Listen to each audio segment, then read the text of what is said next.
Hi friends, welcome to our YouTube channel. ఈరోజు morning అయితేనండి నేను టిఫిన్ ఎగ్ దోశ చేశానండి. ఎగ్ దోశలో మనము ఆనియన్స్ ఎక్కువ వేసుకుంటే దోశ చాలా బాగుండిద్ది.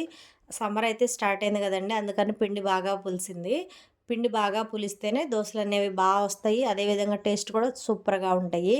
నేనైతే ఎగ్ దోశ ఎలా చేశానంటే, ఫస్ట్ మనం దోశ వేసుకొని దాని మీద కట్ చేసి పెట్టుకున్నాం కదా ముందుగానే, అవి ఆనియన్స్ వేసామండి. ఆనియన్స్ ఎక్కువ వేస్తేనే తినేటప్పుడు చాలా బాగుండిద్ది దోశ.